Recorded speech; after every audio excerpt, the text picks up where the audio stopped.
Jaya Radha Madhava Jaya Kunja Bihari.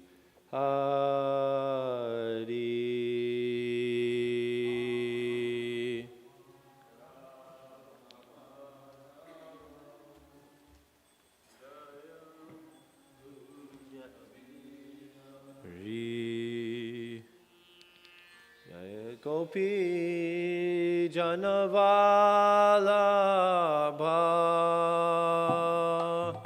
Jaya Girivara Dari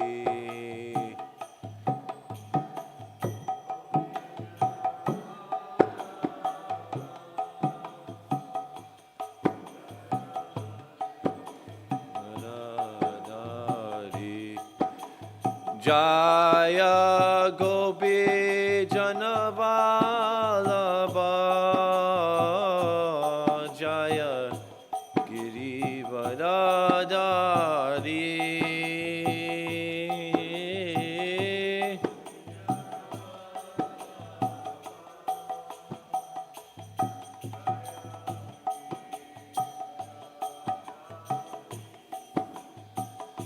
Jaya Yashodanandana Jaya Braja Janaranjana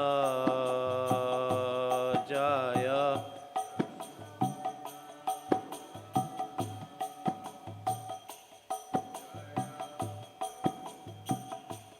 Anjana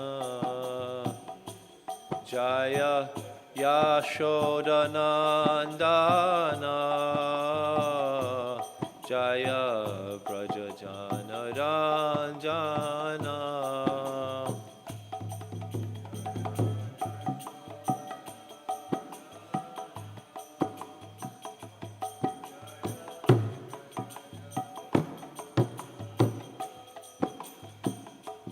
Jaya Yamunatira Vanachari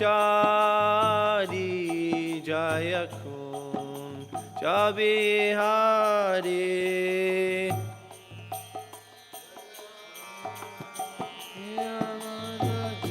Yamunachari Jaya Kunja Bihari Jaya Yamunatira Vanachari Jaya Kunja Bihari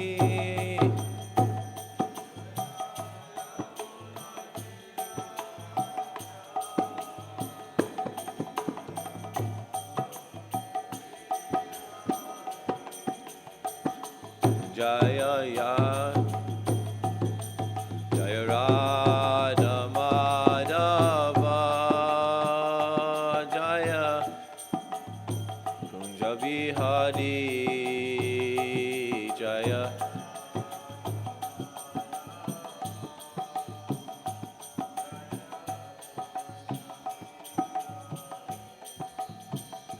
Jaya Radha Madhava Jaya Kunja Bihari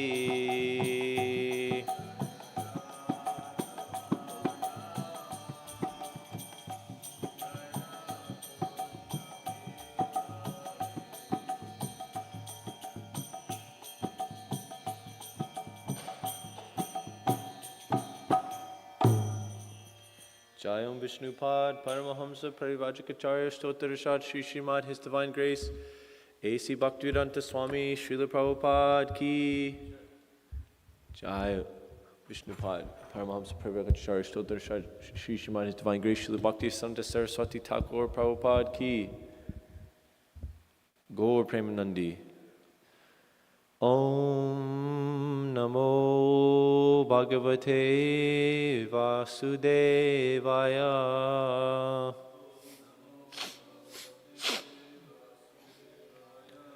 Om Namo Bhagavate Vasudevaya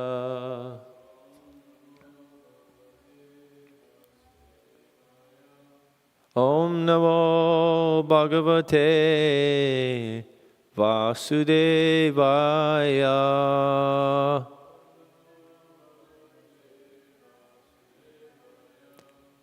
Reading from the Sri Chaitanya Charitamrita, Adi Leela, Chapter 4, The Confidential Reasons for the Appearance of Sri Chaitanya Mahaprabhu, starting from verse 63.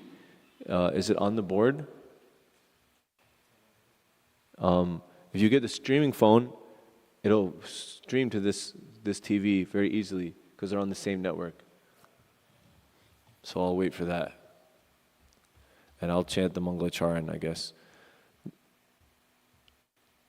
Om Ajnana Timirandasya Gananjana Shalakaya Chakshurun Militam Yena Tasmai Shri Gurave Namaha Shri Chaitanya Manobishtam Stapitam Yena Bhutale Svayam Rupa Kadaha Mayam Tadati Swapadantikam Vandeham Shri Guru Shri Yuta Padakamalam Shri Gurun Vaishnavamscha Shri Rupam Sagrajatam Sahagana Raghunatham Vitam Tam Sajivam Sadvaitam Savadutam Parijana Sahitam Krishna Chaitanya Devam Shri Radha Krishna Padan Sahagana Lalita Shri Vishakan Vitamscha He Krishna Karuna Sindhu Dina Bandhu Jagatpate Gopisha Gopika Kanta Radha Kanta Namostute Tapta Kanchana Gaurangi Radhe Vrindavaneshwari Vrishabhanu Sute Devi Pranamami Hari Priye Vanchakalpa Tarubhyascha Kripa Sindhubhyeva Cha Patitanam Bhavanebhyo Vaishnavebhyo Namo Namaha Shri Krishna Chaitanya Prabhu Nityananda Shri Advaita Gadadhar Shivasadi Gaura Bhakta Vrinda Mukam Karoti Vachalam Pangum Langayate Girim Yat Kripaham Tamaham Vande Shri Gurum Dinataranam Paramananda Madhavam Shri Chaitanya Ishwaram Hari Om Tat Sat Hare Krishna Krishna Krishna Hare Hare Hare Rama Rama Rama Hare Hare. Okay? And a nice change. We have some Sanskrit in this first verse. Hladini Sandini Samvid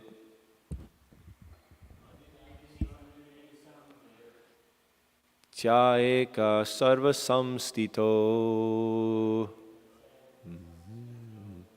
Hlada Tapa Kari Mishra Twaino Guna Varjite Hladini Sandini Samvid Tvayeka Sarva Samstito Hladatapa Kari Mishra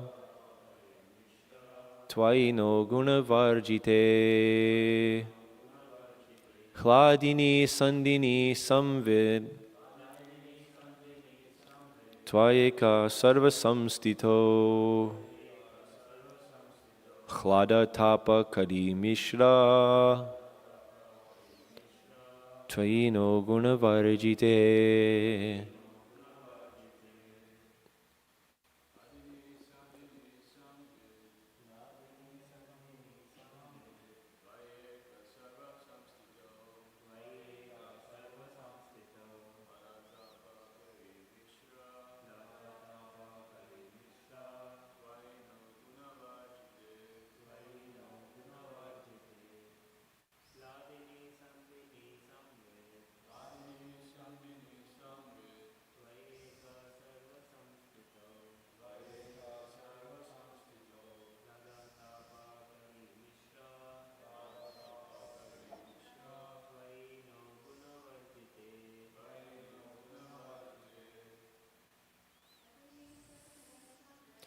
Hladini Sandhini Samvid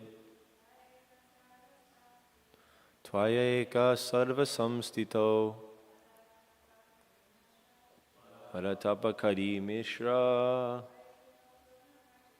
Tvaino Gunavarjite Hladini pleasure potency, Sandhini existence potency, Samvid knowledge potency, Tvayi in you, Eka one, Sarva Samstito who are the basis of all things, Hlada pleasure, Tapa and misery, Kari causing, Mishra a mixture of the two, Tvayi in you, Nau not, Gunavarjite who are without the three modes of material nature.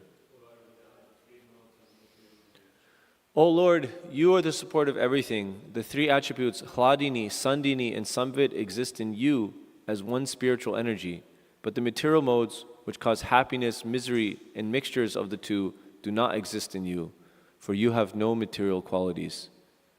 Purport by His Divine Grace, A.C. Bhaktivedanta Swami Srila Prabhupada. This text is from the Vishnu Purana, 112, verse 69.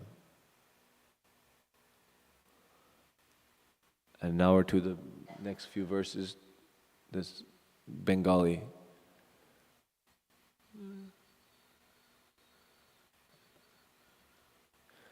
Sandindra Sara Amsa Shura Sattvanam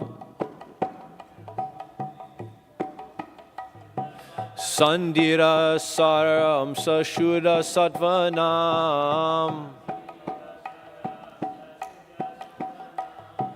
Bhagavanera Sattahaya Yahate Vishram Sattahaya Yahate Vishram Bhagavanera Sattahaya Yahate Vishram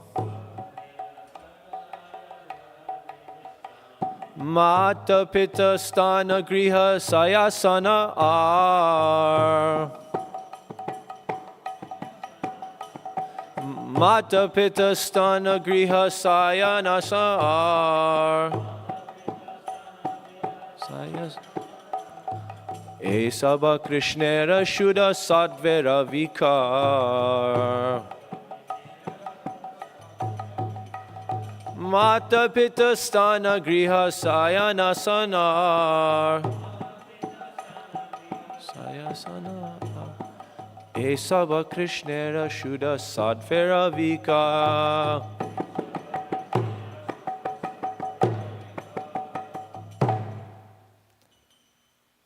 The essential portion of the Sandhini potency is Shuddha Sattva. Lord Krishna's existence rests upon it. Krishna's mother, father, abode, house, bedding, seats, and so on are transformations of Shuddha Sattva. Purport.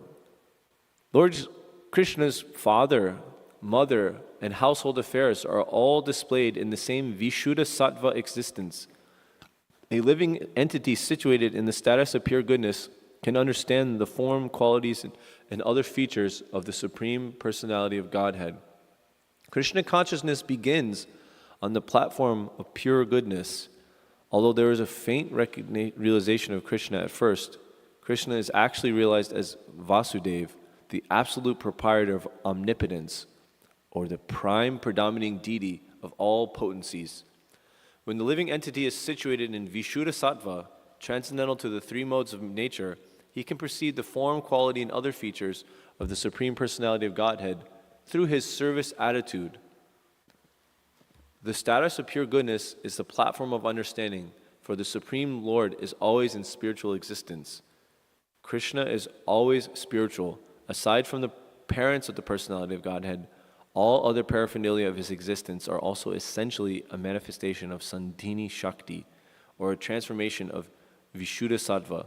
To make this more clear, This may be said that the Sandhini Shakti of the internal potency maintains and manifests all the variegatedness of the spiritual world. In the kingdom of God, the Lord's servants and maidservants, His consorts, His father and mother, and everything else are all transformations of the spiritual existence of Sandhini Shakti. The existence of Sandhini Shakti in the external potency similarly expands all the variegatedness of the material cosmos, from which we can have a glimpse of the spiritual field.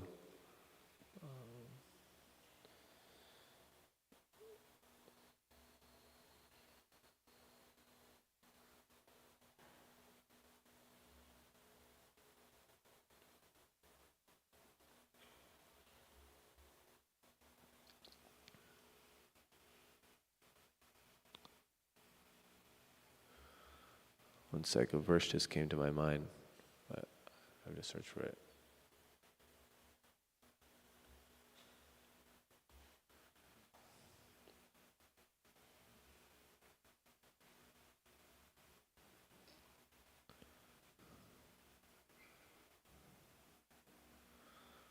Ata Shri Krishna Nama Di Naba Ved Grayam Indrai Sevan Mukha Hi Jivado Swayam Eva Spuratyada. As Prabhuji was coming back soon from Trinidad, what's his name? Sitaram. You got to get that spurti. Prabhupada saying that by our service attitude, then we can perceive and understand everything about the Lord and His Shuddha Sattva quality. We have to ourselves become Shuddha Sattva, and then we can perceive the Shuddha Sattva. But even if just a little bit, we can get a faint realization of Krishna at first, like some of us may have. And even just seeing the material world can also give us a glimpse of what the spiritual world is like. Because as they say this, the material world is like a reflection, is like a glimmer of the spiritual world. It has all similar characteristics, except just much less and perverted. So we're reading now the Chaitanya Charitamrita. That means the narrations of consciousness in eternality, or the glorification of consciousness in eternality, which is what the whole purpose of the material world is for. Like this whole universe, it said it's a Brahmanda, Brahmanda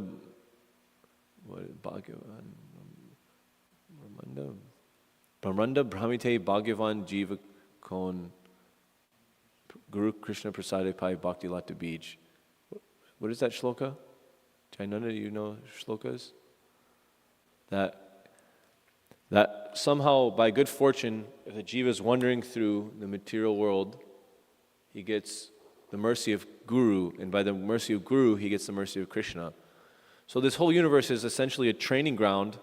We have so many different manifestations of Guru coming to train us, and it's a big egg. It said the Brahmanda is shaped like an egg. Anda means egg. Also, it's called Hiranmaya Garbha, like a big golden egg, to hatch big golden eternal beings. So we're like tiny little embryos inside a big egg that have to be cooked by time, that have to be matured, that have to be made ready for our real existence, our Chaitanya Charitamrita, our Amrita existence, eternal existence. See, right now, we are conscious, eternal conscious living beings, but we're not the supreme conscious living being. But unfortunately, we want to be the supreme consciousness living being. We want to be the Lord of everything. And so, although Nityo Nityanam, although there's unlimited living entities, Chaitanas Chaitananam, unlimited conscious living entities, Eko, there's one, Bahonam Yo Vidati Kaman. There's one out of all the unlimited living entities who's fulfilling the desires of the unlimited. the self-sufficient philosopher who's been fulfilling everyone's desire since time immemorial, Krishna. So we want to be Krishna, but we're not Krishna, so we can't. There's a few reasons why we can't be Krishna. One is that we just don't have the quantity of potency. Krishna can be like, okay, take your own universe, do whatever the hell you want. And that's what he does. You become Lord Brahma. You literally get your whole universe to play around and do whatever you want. And we don't have the potency to maintain that universe. Neither do we have the actual love in our heart to make the universe be able to be maintained. Eventually, the living beings in there, because we can't, there's no point in being a lord over nothing. We need to be a lord over other living entities. So the Lord also gives us unlimited living entities if we become the Lord Brahma, which according to different sadhus and Prabhupada said, we've all been Lord Brahma. So if we become Lord Brahma, then we also get unlimited, basically unlimited living entities to lord it over, that we're the king of that whole Brahmanda. And but unfortunately, we live different living entities, get envious, different living entities get in fights. And if you all saw who saw the Narsinghadev movie? Didn't get a chance. I saw like half of it. Someone had like uploaded like little minute clips on some Facebook channel, so it was really good.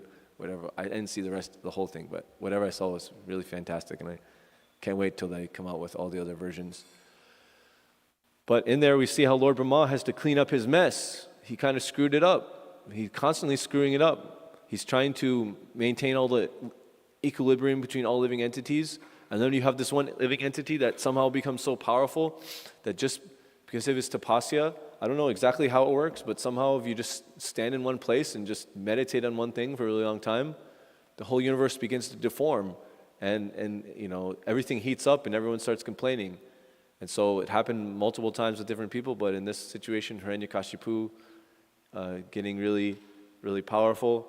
So somehow Lord Brahma has to come and to make all the living entities that are complaining, especially the demigods, to make them happy, he has to stop Hiranyakashipu from burning the universe by making him more powerful than anyone else in the universe. And then the universe just gets burnt in another way. So even if you're the most powerful person in the universe, that you have all creative control, you still can't really solve the problems of the universe. Everyone can't really be dependent on you. So Krishna is trying to show all of us this in a billion, trillion, unlimited different ways, so that ultimately that we'll learn. We're all sparks of Krishna. We all have independent desires like Krishna that we want to fulfill. But we have to come to the realization that we should act according to our position. If we act according to our position, then we can attain the Chaitanya Charitamrita.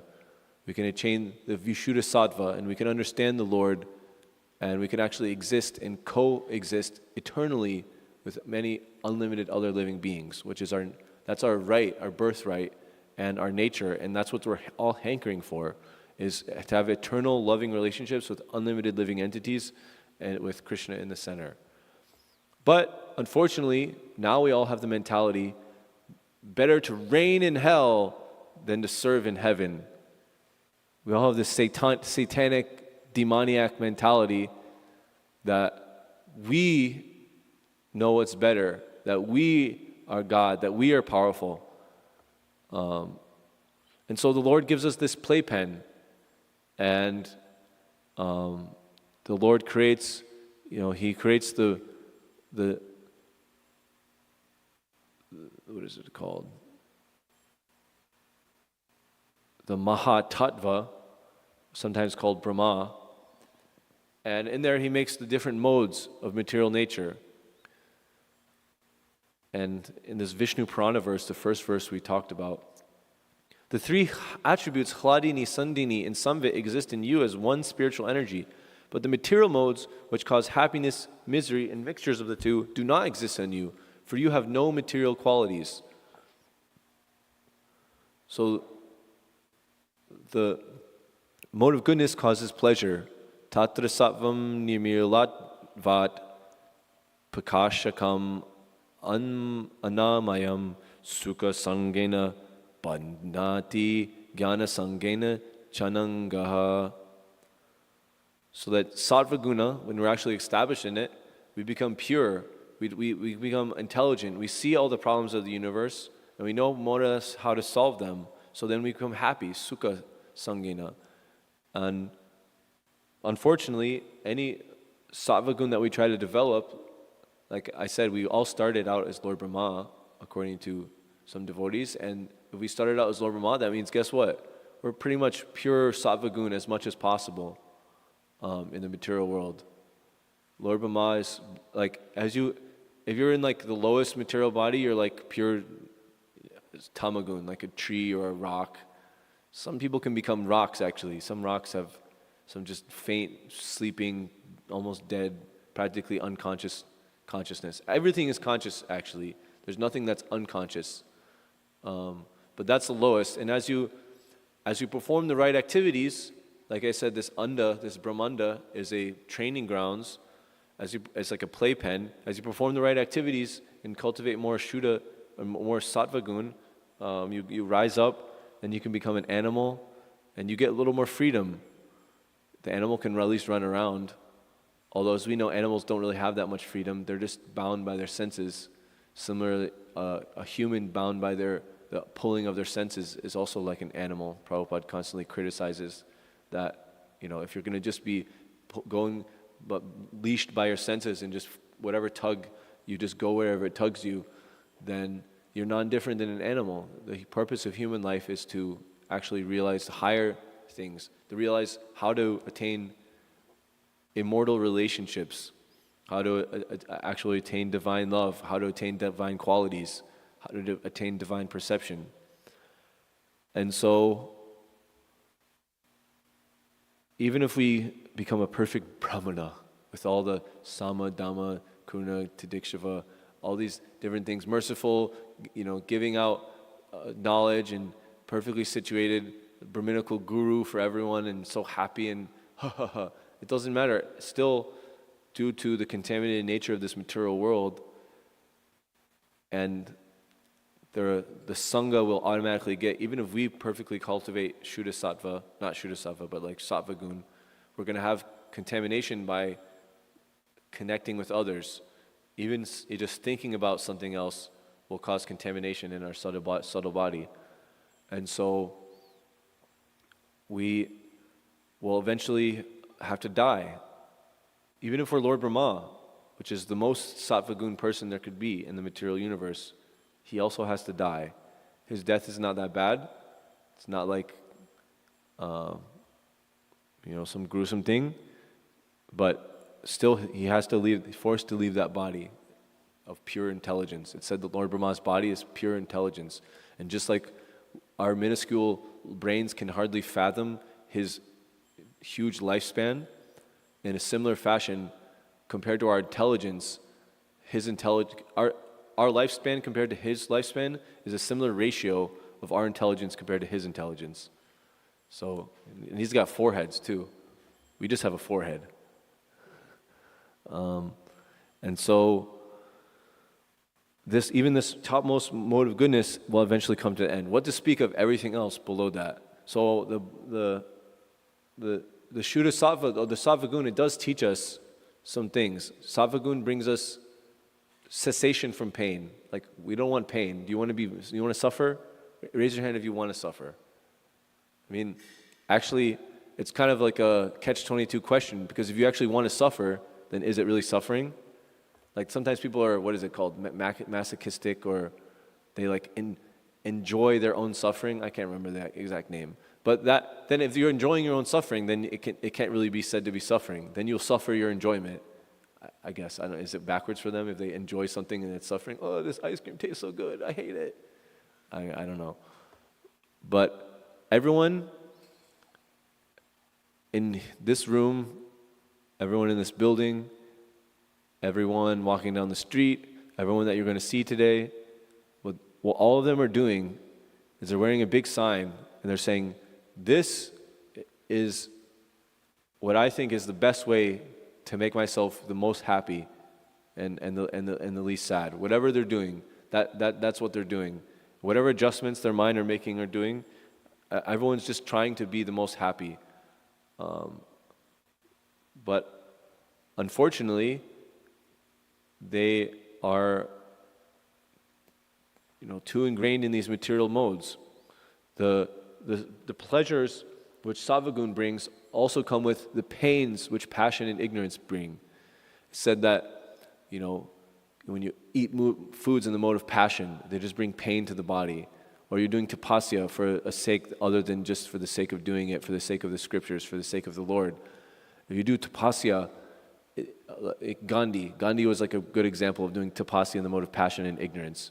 He was doing it out of pride, out of trying to get recognition for his country, out of trying to make some political maneuver. He wasn't doing it just for the sake of purification and for the sake of following the scriptures. And so he was just harming his body. Similarly, if we eat too spicy of foods or too salty of foods in the mode of passion, we're just harming our body. And what to speak of ignorance? In ignorance, you can't do anything right. Anything you try to do become happy, it just backfires and you dig yourself in even a bigger ditch. But all this suffering, there is something good behind it. One ancient Greek philosopher said, "Wisdom comes through suffering. Trouble, with its memories of pain, drips in our heart as we try to sleep. So men, against their will, they learn to practice moderation." So the person that goes out and binge drinks and has a big hangover the next day, that hangover is very, very important because it's teaching them that what they did was not in line with the Chaitanya Charitamrita, the narration of the nectar of immortality. It was something that was in the lower modes that will just bring them suffering. They had some temporary sukha and some temporary dukkha, and this flickering and oscillation between happiness and suffering. So the sufferings teach them that they don't want this suffering. So, and the person that really understands this, I don't want this suffering, and I don't also want this enjoyment, because it's just an oscillation. If I pull the rubber band this way, then it's just going to go down the other way. So I want to just completely make it nil. And that's like a regular philosopher will say that, and they might think, oh, then let me just stop all activity. That may be a conclusion that will naturally be reached by someone who's a little thoughtful about it. But then this conclusion, like the Buddhists or like the Mayavadis come to, just stop all this activity, make everything one, or just make everything void, that doesn't really help. There's no motivation to do it. Like Krishna says in the 12th chapter, it's extremely difficult. Prabhupada says something, you have to have non-perceptual feelings. Who's ever had a non-perceptual feeling? Who's ever felt something that they didn't feel? Yeah, exactly. Like, what? It doesn't even make sense. Like, I always tell this story. There was this one Buddhist, like a Buddhist country, where someone was just going, and this kind of just is like a grain of rice shows the whole thing. How Mayavad and Buddhism, Nirvishesha and Shunyavad spoil people's attempt to try to actually attain the Supreme. And they were just going and they were buying some pork, and the person asked them, Sadhu asked them, why are you buying pork? Oh, because it tastes good and it'll give me ananda when I eat it. It'll give me bliss when I eat it. He's like, but don't you know that by buying it, you're necessitating the kill of that pig, and that will come back to you, and you'll eventually have to become a pig that gets killed again. He said, no problem. If I'm born as a pig, then also I'll experience ananda in that birth. So, in other words, this person was in a Buddhist country, and they were so fried out with trying to make everything zero, they said, let me just take the suffering, and I'll take the enjoyment that comes with it, and I'll just accept this suffering. Like they're just, it just beats you down, so you have no desire to get out of it. Whereas really, we need to have utsan nischayat daryat. We need to have the determination, like, I'm going to get out of here, I'm going to make self-realization the goal of my life, just like, even if I have to take a little blade of grass and empty the ocean, and each lifetime I can only take one drop, even if it takes unlimited billions and trillions and quadrillions of lifetimes, I'm going to do it. I'm fixed and I'm going to do it. We need to have that determination. When you have Mayavad and Shunyavad philosophies dominating your consciousness, it can make that seem more impossible and make you less motivated to do it. So then you just say, okay, then screw it. I'm just going to go back into material existence. Like in the famous verse, I can't remember the exact Sanskrit, But the Mayavadi attains Brahman realization, but then he comes back down and opens up hospitals and schools and so many things, and he can't actually maintain his realization. So if we want to actually justify all this suffering, we have to attain the highest realization, the Shuddha Sattva, realization of Krishna's qualities, a realization of transcendence. Then we can actually attain Chaitanya Charitamrita. Then all the sufferings, they become teachers, they become boundaries, they become a guide to help us get the actual character that we'll need if we're going to actually associate with eternal beings. See, if you have bad character and you try to associate with an eternal being eternally, take two people and just lock them into a room forever, eternally, it might become a bloody mess pretty quick. So there has to be some sort of dynamic to make the relationship work. And unless the people that are there are properly, they understand the proper dynamics of eternality, which means pure love. If they actually have pure love, and it's centered around a pure principle which can accept unlimited amounts of pure love, Krishna, then it just won't work. No matter what it is, it can't work. And everywhere in this material universe is someone trying to make it work in a different way, making that experiment. Krishna's a scientist, he's the supreme philosopher, the supreme scientist. He says, okay, try your little experiment. He knows it won't work, but they're allowed to try. And hopefully, by trying over and over again, they can realize actually that it won't work, and that it's worth getting out. And then also, not only Krishna sends the people to make whatever they want to do, he sends his own perfected scientists and scholars and philosophers to explain actually what is the perfect way to make it work. So for anyone that is actually suffering and they want to get out of that suffering and they're finally intelligently looking for a solution to it, like Einstein or whoever said, craziness, insanity means doing the same thing over and over again but expecting a different result. So those who have gotten out of the insanity of material enjoyment and are looking for a solution, Krishna is mercifully sending sadhus, mercifully sending Srila Prabhupada all over the universe. And they'll teach us actually how to get out of it. They'll teach us how to get out of these three modes, like Deva Hiesha Gunamayi Mama Maya Duratyaya Mam Evaye Prapajante Mayam Itam Tarantite. That if we actually surrender unto Krishna, although these three modes are part of his transcendental potency, Krishna is the master of omnipotence, or as Prabhupada puts it, the prime predominating deity of all potencies. He's the Lord over all potency. So if we surrender to him and finally align our will with his, then suddenly all his potencies are working in our same direction. Like the river is just going a direction. No matter what direction you try to swim in it, if you just try to swim downstream, then everything's going to be easy. Any other direction is going to be difficult because the potency of that river is flowing one way. And whatever your potency is, maybe you're super strong. Maybe your feet can touch the ground and you can actually walk up the river. But it's going to tire you out a lot. You'll get a lot more distance if you just float and do nothing and let the river just carry you. Or you swim in the direction of the river. Then you're getting pushed by the actual energy of the river. So the direction of the river in this analogy is like the Lord's desire. Because the Lord wants something to go one way, his potencies all just make it happen. And if we follow what the Lord wants, if we try to understand what the Lord wants, which is the whole science of surrender and bhakti yoga, then we'll also be pushed along that same river and go. And it'll be very easy to cross beyond everything in this material world. Rather than if we try to go upstream, then it'll be impossible to traverse the whole river. Whereas we're just floating downstream, going with the flow of the Lord, rather than the flow of our senses. The flow of our senses will cause us to want to swim upstream. But if we understand that that's just going to waste our time, we can save time by going downstream with the Lord.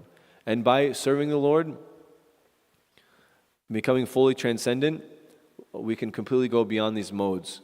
Like in the 14th chapter, Mam chayo vyabhicharena bhakti yogena sevate. When we get undeviated from our bhakti yoga, in our trance, in connection with the Supreme Lord in service, sagunan samatityaitan brahma bhuyaya kalpate, then we attain the level of Brahman. We get out of all the gunas.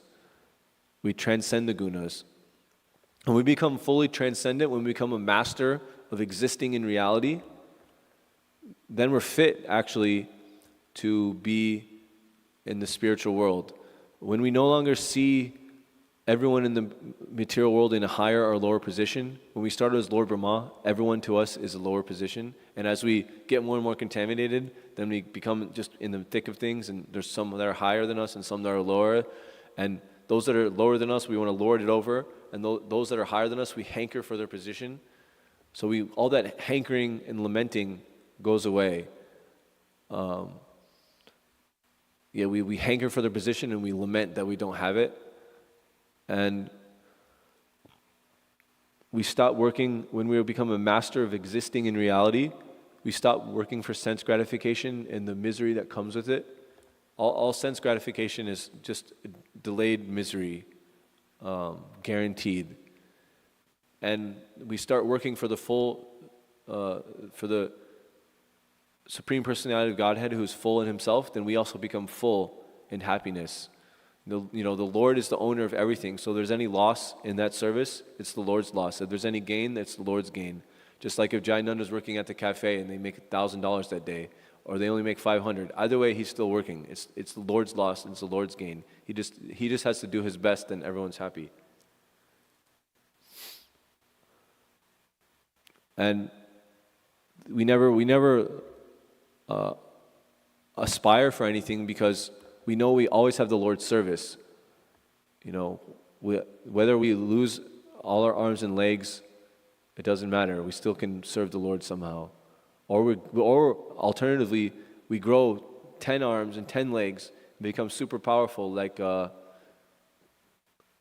Kardamba Muni.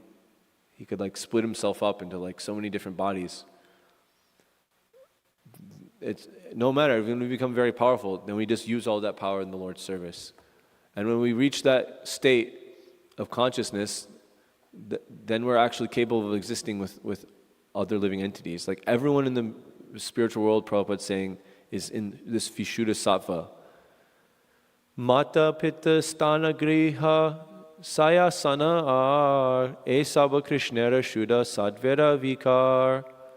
Krishna's mother, father, abode, house, bedding, seats, and so on are all transformations of Shuddha Sattva. So Krishna's mother Yashoda, she's perfected the art of existing. And anyone that associates with her will be completely happy in that association. And whatever interactions that they have, they'll be able to have going on for eternity. Same with Nanda Maharaj, Krishna's father.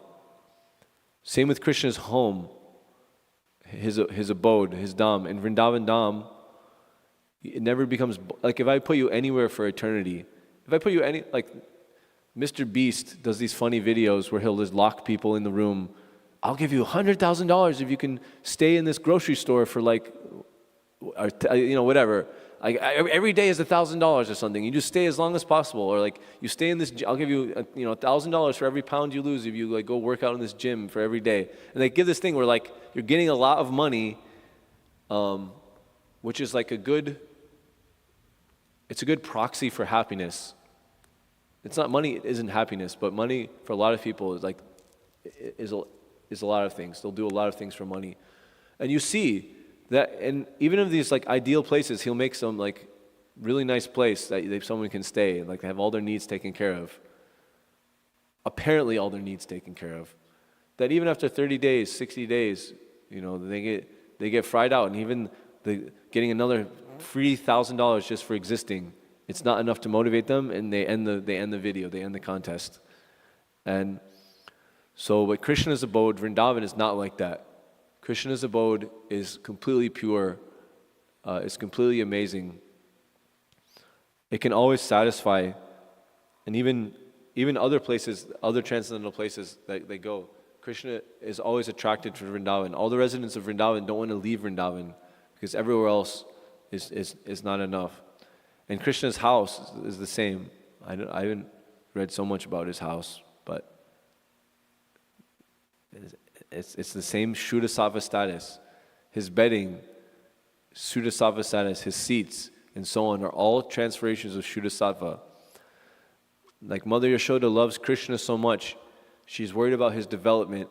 When mothers have young children, they always want to make sure they eat right. Because if the kid eats right, then they can get lots of bodily substance, and then when they're growing, their body substance becomes strength. They can grow up very strong. Make sure to eat all your vegetables and have all your vitamins and everything, and the kid can be very strong. So naturally, affectionate mothers are very worried about this. If they're concerned about their child, a lot of their concern is for their child's eating. So of course, Mother Yashoda is the most loving, concerned mother. She's always worried about Krishna's eating. And she's noticed that Krishna has been recently going to other gopis' houses and stealing the milk products. Now, in her mind, she's like concerned that Krishna is going to these other houses because she thinks that the products that she's trying to give him are inferior. Like somehow my milk products are inferior, so he doesn't like their tastes because maybe the servants are messing it up and like making the paneer too hard, or making the yogurt too sour, or like the milk isn't sweet enough or thick enough, and so he wants to go to these other gopis' houses because they love their sons more or something like that, and they're making it better, and she's thinking, no, this isn't possible. And even though it's Diwali, the day of Diwali, where there's so much festival preparations to begin, she's thinking, no, I can't have any servants attend to these milk, making the milk products for Krishna, because they're just going to screw it up. They don't love Krishna enough. They're not going to take it seriously. And that's the thing with our service. The amount of love we put into our service is the main thing. Krishna says, I accept the love that you offer me. Like, what is it? Patram pushpam palam toyam. It's palam, it's not phalam, by the way. I've heard many people recently say in Sanskrit. In Bengali and in other languages, PH does make an F sound. But in Sanskrit, there's no such thing as an F sound. So if you see pala, it's not tree phala in Sanskrit, it would be tree pala, an aspirated P. But sorry for that political announcement. But back to our main programming. If you don't have love for your service, then you won't take it seriously and you'll neglect so many things. And so, like Ramaray Prabhu will always be in complete anxiety about every little detail of the Harinam because his complete love is in the Harinam. So if you don't charge something, or you forget to bring like small little, what happened? The small little shaker got broken? Oh no, and somehow it's this huge problem because someone's love is in there and they're focused on every single detail. Love is in the details. They said the devil is in the details, but also love is in the details. If you actually take the details, if you neglect the details, that's the devil. If you take the details seriously, even small details, then that's how we can actually develop our love. Like Prabhupada said, there's this one Mataji that would just go in the morning, she would bathe in Yamuna and bring some Yamuna to some temple in Vrindavan. And he said just because of that, she'll go back to Godhead. Because in that, there's so many little details and so many things that you have to overcome. Maybe not one day, but day after day after day after day. Because we're not trying to have nectarian consciousness for one day. We're trying to have Chaitanya Charitamrita, consciousness for eternity. So it means we need to be able to pay the attention of something and be responsible for it for eternity. If that's our service, if that's what we're doing, it needs to be something that we can maintain. So that's why we're here in this temple. We're practicing. We have our daily activities, which are practice for the spiritual world. And as much as we can attend to those, the more we'll make spiritual advancement. But if we're not attending to them, if we're not taking it seriously and just neglecting whatever service that has been given to us, then it's a very bad sign that we've somehow gone into the practice arena, but we're not taking it seriously. So we're only just going to get ejected out into the material world to try to build up the realization again that we really want Krishna, that we really want eternal relationships, that we really want eternal service. If Krishna tries to give us some service and we don't take it seriously, then we're sending a really bad message to him. So Mother Yashoda didn't want the milk products to be neglected. So she herself took the service to do it.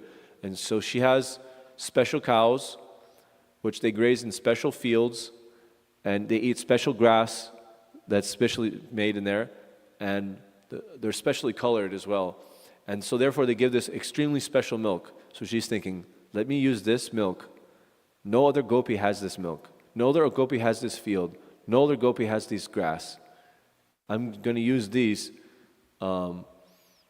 And using this special milk, I'm going to make special milk preparations, special yogurt, special kheer, special butter, makan, special everything that no one else will have. And Krishna will then only want to have these products, and he'll eat it, and he'll grow very strong, and he'll want to eat more. He'll no longer have to go steal second-class preparations because my maidservants can only make third-class preparations. No, I'm going to make first-class preparations. And that's how we should all think of Krishna. Whatever we're offering to Krishna, we should be in Raganuga Bhakti and follow Mother Yashoda's example in this, and that the buck stops here. Whatever other people are offering, I don't mind, but I want to offer something first class. If we have this mood of wanting to offer something first class to Krishna, in the mood of the residents of Vrindavan, that's Raganuga Bhakti. It's not necessarily being able to meditate all day on what exactly pastimes are happening. If someone can meditate, that's at a much later stage. Actually, Prabhupada says in Vrindavan Bhajan that actually the meditation and hearing of the narration of the Lord's private pastimes, that's actually a pastime of Lord Chaitanya. So if we want to try to imitate the pastimes of Lord Chaitanya, that's basically the same as trying to imitate the pastimes of Krishna. Like if I want to imitate Krishna's pastimes of Ras Leela, I'd go get like 100 girlfriends and try to dance somewhere in the middle of the night and doing something like that. That's considered abominable. And so it's also considered sahaja to try to do that without having the mood of wanting to serve the Lord. To not be a sahaja, to not be abominable, we should want to serve the Lord in the mood of the Brajabasis. We hear about the Brajabasis so that we can serve in their mood, not so we can perform the activities of performing. We don't have special cows. We don't have special milk. We don't have special grass. We just have whatever we have. But we do have consciousness, and we can make our consciousness special. We can make our consciousness that, yes, the buck stops here. Whatever that Krishna has given me the vision to see that is lacking, and the potency that I can actually perform, I'm going to offer something first class to Krishna as much as I can.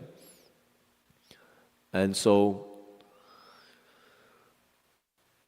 the Sandhini Shakti, the essence of it is Vishuddha Sattva.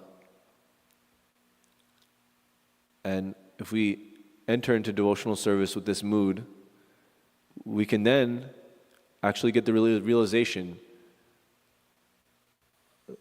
Ata Shri Krishna Namadi na Bhavad Graham Indari Sevan Mukha Hi Jivadu Swayam Evas Paratyada. If we actually want to get a glimpse of the spiritual field, if we actually want to get a faint realization of Krishna at first, we have to serve Krishna in this mood of I want to offer him the best of everything that I can offer. And then slowly we'll get realization and we'll come to the level of pure Vishuddha Sattva, where then we're actually a master of existing in reality, and we can actually coexist with all the eternal residents of the eternal immortal residents of the nectarian realms of transcendence, which the topmost nectarian, eternal, immortal realm of transcendence is Vraj. And the consciousness that those living entities have is the highest thing worth having. And when we get that consciousness, then we can actually perceive the form, quality, and other features of the Supreme Personality of Godhead. And we can associate with all of those people, and we can utilize all the different Shuddha Sattva things that are there. We have different paraphernalia here for worshiping the Lord, but the paraphernalia there is so much better. Here is just, it's like a joke. Like we're trying to worship Radha Govinda, we're giving them trinkets. When if you took one trinket from Radha Govinda, it would actually be worth more than all the wealth in the material world and Vaikuntha combined. nothing could match. Even just a grain of sand on the beach of the Yamuna could not even, the wealth of all the rest of creation cannot compare to it. So that's something worth doing our service. The main takeaway is that everyone should try to do their service like Mother Yashoda, like Radharani, like Prabhupada. Like, has everyone heard the statement, the buck stops here? Has everyone heard a phrase called passing the buck? Okay, let me just, I know what it means, but I want to have someone explain it. When you're passing the buck,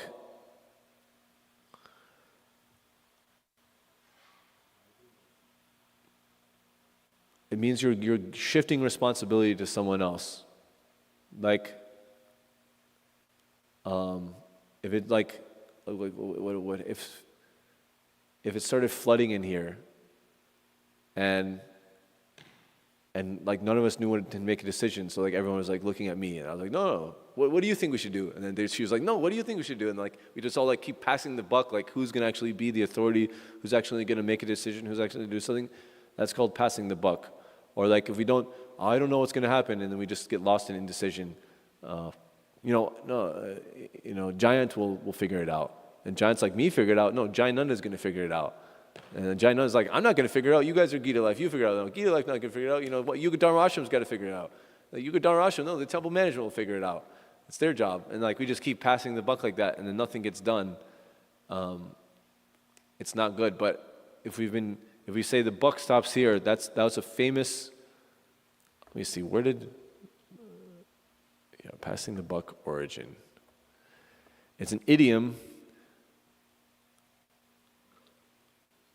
Oh, okay. When you're playing a game like of poker, someone's a dealer, so you pass the thing around to say who's the next dealer. But someone could shift it to the next person, saying, "I don't want to be a dealer. I'll just give the responsibility to the next person." So then there was a politician who said, "The buck stops here," and rather than passing the responsibility, it means you're accepting the ultimate responsibility for something. A sign of immaturity is passing the buck. And a sign of maturity is just accepting responsibility, including for problems that we've caused, especially for problems that we've caused. If you're trying to blame some outside source for some problem, then that's a sign of low consciousness, of not Chaitanya Charitamrita, of, I don't know Sanskrit enough to switch it around. Chaitanya Mrita, death, Mridya, I don't know. Death consciousness, that's low consciousness. But if we actually want to grow up and be born out of this egg, we need to have the consciousness of the buck stops here. Radharani never, whatever service she has to do, she never complains. And she has the consciousness that even if it's just relying on me and no one else is going to do anything, then she's completely satisfied. She doesn't have resentment, oh, I have so many gopis, but they can't help me, we can't build up this resentment. She's willing to do all the services herself. And if anyone comes to help, then she's so happy with whoever comes to help, without expectation, like that. So I guess the one politician got elected because they said, the buck stops here. I'm not going to be like these other politicians. I'm actually going to take responsibility for things and do it. And of course, never trust a politician, as Chanakya Pandit famously says. So, but it's a good thing. It's a good thing to say. It's a good thing to do. Is to be a buck stopper. He had on his desk. He had a sign. The buck stops here.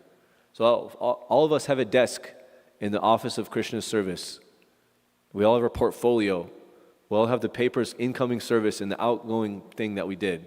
We all have that. Experiencing pure love of Godhead. If we're not taking His service seriously, He's not going to take cleansing our heart seriously. And we're going to be stuck in Maya, and we're going to suffer because of that. But if we take it seriously, whatever's coming our way, whatever service, then Krishna is also going to, every one step we take towards Him, He's going to take 1,000,000 towards us. He's going to take Chaito Darpana Marjanam, cleansing our consciousness seriously. And He's going to make sure that we get in contact with what we need, the sadhus with what we need. And yeyatam man prapajante tam sataiva bhajamiham. And He's going to reciprocate with that. And He's going to say, you know what? Because you never let the buck pass when the service came to you, that I'm going to make every opportunity that you get be enlivened and enriched the most that you can. And you're going to make the quickest spiritual realization that you can. So it starts with us. Like Krishna is just waiting for us to get in this consciousness. So we already went over time. There's no time for questions. The only question we should be asking ourselves is, how can I serve Krishna? How can I serve specifically? We're not just here in personal Krishna and like, I'm just going to go outside and serve Krishna and go here and serve Krishna. No, we're here in Radha Govinda. Somehow or other, Radha Govinda has brought us here, and for the time being, we can serve here. So we should do some service here. Eventually, we'll leave our bodies. Eventually, many people will leave the service of directly serving here. But whether we're here for the rest of our lives or only for another few hours, we should make whatever service that we're doing nice. Om Tat Sat, Srimad Bhagavatam Ki Jai, Gaur Bhakta Vrinda Ki Jai, Srila Prabhupada Ki Jai.